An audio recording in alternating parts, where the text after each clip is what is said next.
Well, we're going to go on another field trip today. I am going to show you guys yet another Scientology. Oh, I forgot to put my phone on Do Not Disturb. Here we go, Do Not Disturb. We are going to go on another field trip. I'm going to show you guys another Scientology location in the greater Tampa Bay area that has been completely closed down and mothballed. More evidence of the collapse of Scientology. Not just in Clearwater, not just in Tampa, not just in the greater Tampa Bay area, but internationally. When you can show the absolute collapse of Scientology happening right in the very backyard of the so-called largest Scientology organization in the world, the Flagland base in Clearwater, Florida, when you can document the collapse of Scientology in the backyard of the Flagland base, you are documenting the collapse of Scientology internationally. If Scientology cannot get a foothold and cannot expand and cannot exceed right in the backyard of the largest Scientology organization in the world, it's not succeeding or expanding anywhere else in the world. This isn't even the purpose of the live stream that we're doing right now. I just wanted to, talk about this for a little, just for a brief moment. And the only reason that the Flagland base in Clearwater, Florida, continues to prosper, continues to make money, continues to be profitable, is because it is the one Scientology organization in the world that David Miscavige personally runs. And the Flagland base and the statistics of the Flagland base are considered a direct reflection on David Miscavige himself. The performance of the other Scientology organizations in the world can be blamed on other people. The performance of the Flag Service organization cannot be blamed on other people. David Miscavige personally oversees the affairs of the Flagland base. That is why David Miscavige cannibalizes the business of Scientology orgs around the world by stealing all of those public and recruiting them to come to Clearwater, Florida for their Scientology instead. And so that is why it's important to me to take this field trip to show you guys the Scientology locations right in Flag's backyard that have completely closed down. The so-called demand, what I'm going to call artificial demand for Scientology, that David Miscavige has created this appearance of this artificial demand by propping up statistics at the Flagland base, is artificial. It's not real, it's not organic. He has to steal the Scientologists from over the world and bring them to Flag in order to continue to create that illusion. So that's why we're going on our field trip today. But the title of this live stream is Bad Lawyers, Big Problems. And this is some thoughts on the thoughts on the hearing that was supposed to happen today in the restraining order that Scientology's agent Phil Campus is trying to get against protester, live streamer, YouTuber Danny. His channel, you can find him if you search on YouTube, Danny's Impact. You'll find the right channel. We've just seen so far a night and day difference between how these hearings go, depending on who's doing the representation. Yesterday, I did a live stream on my channel with Street LA, William Good. If you haven't seen that interview, it was absolutely fantastic. 40 minutes long. I highly encourage you to check it out. William was victorious yesterday in his battle with Francois Coster, who's essentially, for all intents and purposes, acting as a Scientology agent.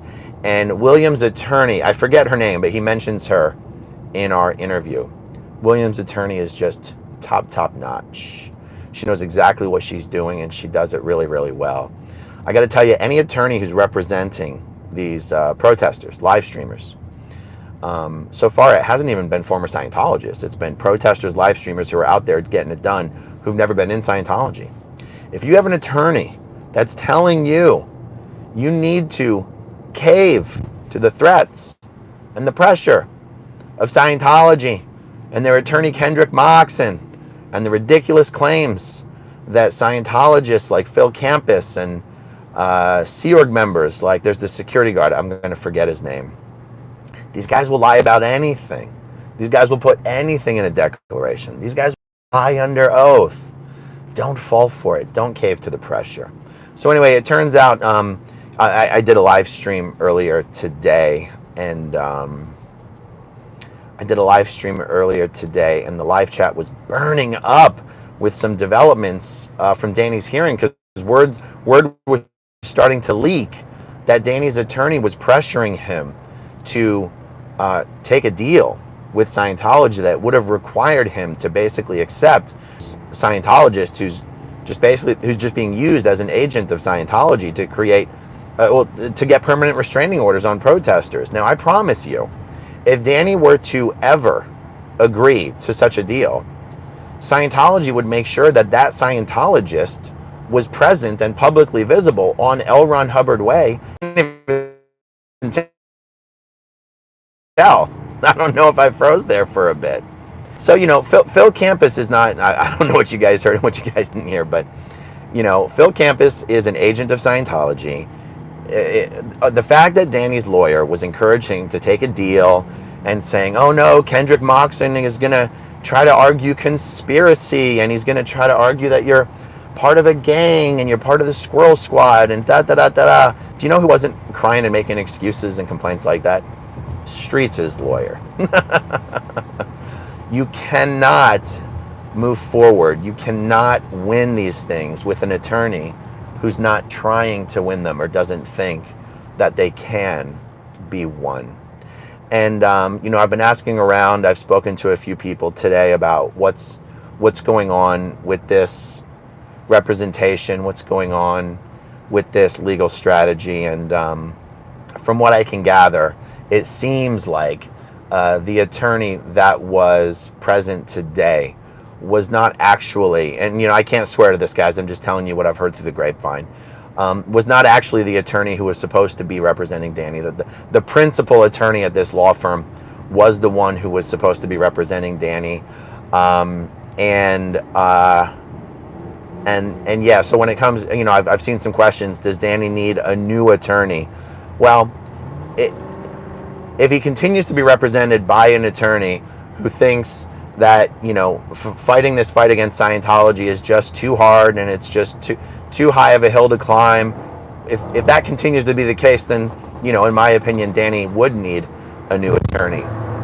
However, if it's just as simple, if fixing this is just as simple as having another attorney at that firm represent him, well, I guess that is switching attorneys, right? I guess the answer is this. Yeah, Danny needs a new attorney. It doesn't mean Danny needs a new firm. It doesn't mean Danny needs... it doesn't mean we need to help Danny get more money for a new lawyer. My understanding is that it is very likely that a different attorney at the same firm, hopefully even a principal at the firm, is going to step in and do this job right. And we'll see, guys. Who knows? A new attorney could step in and still leave people really disappointed with their strategy. The fact is, let's keep this in mind, that Danny is... I'm not even looking at the live chat, guys, because, as you can see, I'm driving. Let's remember what incident it is exactly that Scientology has turned into this trumped-up restraining order complaint. It is an incident where Danny himself there was an attempt by this guy, Phil Campus. There was an attempt by Phil Campus to batter Danny. I've watched this incident 100 times from 3 different views, and there's just no question that Danny did nothing wrong. There's no question in my mind. So when I hear that an attorney is pressuring him to take a deal, I go, oh man, you got the wrong guy. You got the wrong guy. Now, let's take a look at what are theoretically some alternatives. We already know that Streets has an absolute amazing, fearless attorney who knows what she's doing and is an expert in the anti-SLAPP strategy. So, theoretically speaking, if we were to try to help Danny retain Streets' attorney, and if the goal was that Streets' attorney would hit this TRO with an anti-SLAPP motion, just like Streets' attorney did for Streets, that sounds very appealing and sexy, right? So one question that would need to be asked, and again, we're asking it just because we're having fun on YouTube, but the question would really need to be asked I guess by Streets' attorney, if she was interested in taking this on, is this particular TRO, this particular proceeding against Danny, is this anti-slappable in the same way that Streets' TRO was? And we could have a lot of interesting conversations about that. Maybe I'll do that later today with my lawyer friend, Zach.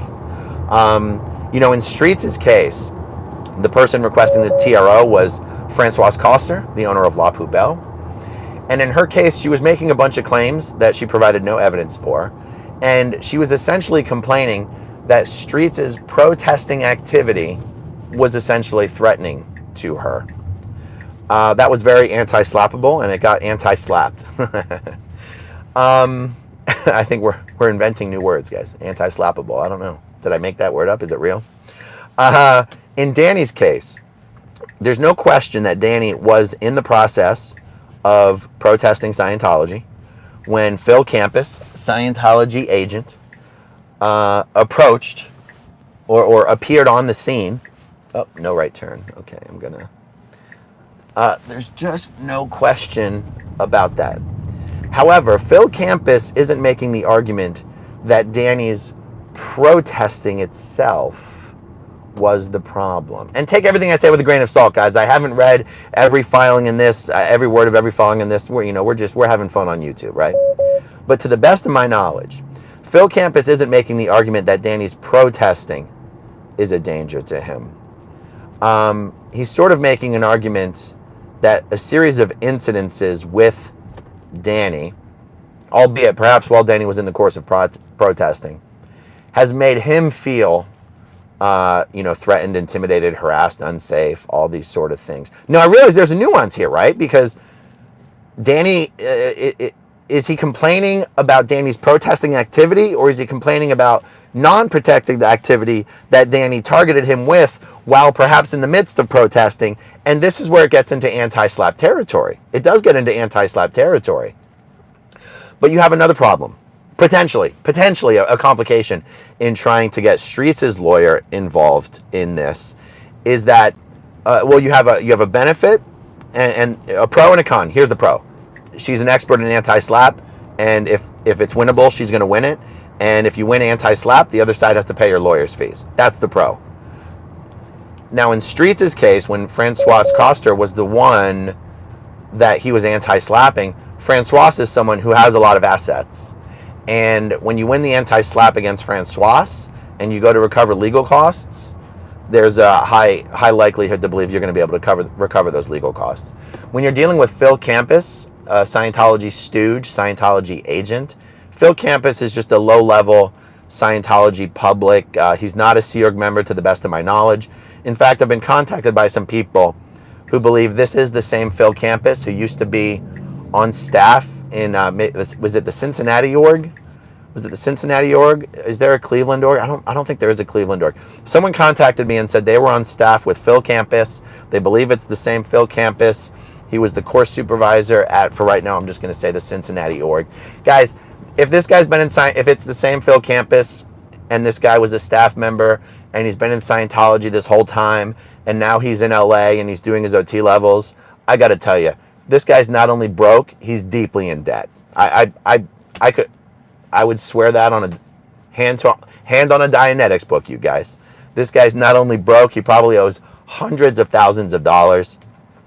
Even if we were to bring in, help Danny, come up with a retainer for Streets' attorney, and she anti-slapped the shit out of this and went to recover legal costs, it would be a fool's errand. I don't think Phil Campus got any assets, you guys. I think Phil Campus's assets come in the form of Chase, Visa, MasterCard, second mortgages, lines of credit, and I think all that money's been turned over to Scientology just the way they like it. So, so Danny's hearing today, because his attorney was trying to get him to take a frickin' plea deal, and because Danny was like, no, and to my understanding, guys, Streets was there, and Streets had the opportunity to talk to Danny and talk to his lawyer and tell Danny, yeah, no, you don't do this. This isn't what you want to do. And so a continuance was requested, a continuance was granted Danny's hearing was continued to August. And so, Danny and his team have until August to figure out what's going on, get their shit together, come up with a strategy that's actually going to work, and figure out how to fight these charges in a way that makes sense. All sorts of BS. All sorts of BS. But as of right now, it seems like the most likely, the most prudent way to proceed is to have someone else at the firm take this over who hasn't already decided that Danny's best option is to take a deal. You can't have a lawyer in this case who thinks that your best option is to take a deal. To hell with that garbage. If it turns out that there's no attorney at that firm who thinks, oh my God, did you guys hear that thunder? Oh my God. If it turns out there's no attorney at that firm, not even a principal, who has a clear strategy, the attorney has to be the one to visualize exactly how this is going to go. If your attorney is already visualizing that your best bet is to take a deal, you've already lost. So if there's no one at that firm who sees the path forward and sees exactly how to get there, then we'll have a conversation about doing everything we can in this community to help Danny secure a retainer he needs for a lawyer who's gonna tear it up, you guys. I actually would much rather see the firm that's already representing Danny do this the right way. That's what I would much rather see. It's a much easier, straightforward, simple solution. But that's the deal, guys. Good lawyers, no problems. Bad lawyers, big problems. You know what I'm saying? I feel bad calling a guy I don't know and have never met a bad lawyer. I'm not calling him a bad lawyer. I don't know all the ins and outs of what's going on and why it's going on. I'm just saying, if your lawyer's telling you that your best bet is to take a deal, in this case, you're talking to the wrong guy. You're just talking to the wrong guy. Let's see. It looks like we got about 1,500 people watching. Guys, do me a favor on these. I know people hate these portrait live streams. Do me a favor, guys. Hit that like button anyway. Okay, I am almost at my destination. Hopefully it's not pouring rain when I get there, even if it is. I guess we're going to have an adventurous field trip today. Get ready, guys. I should be live again in 10 or 15 minutes. Thanks for hanging out with me. And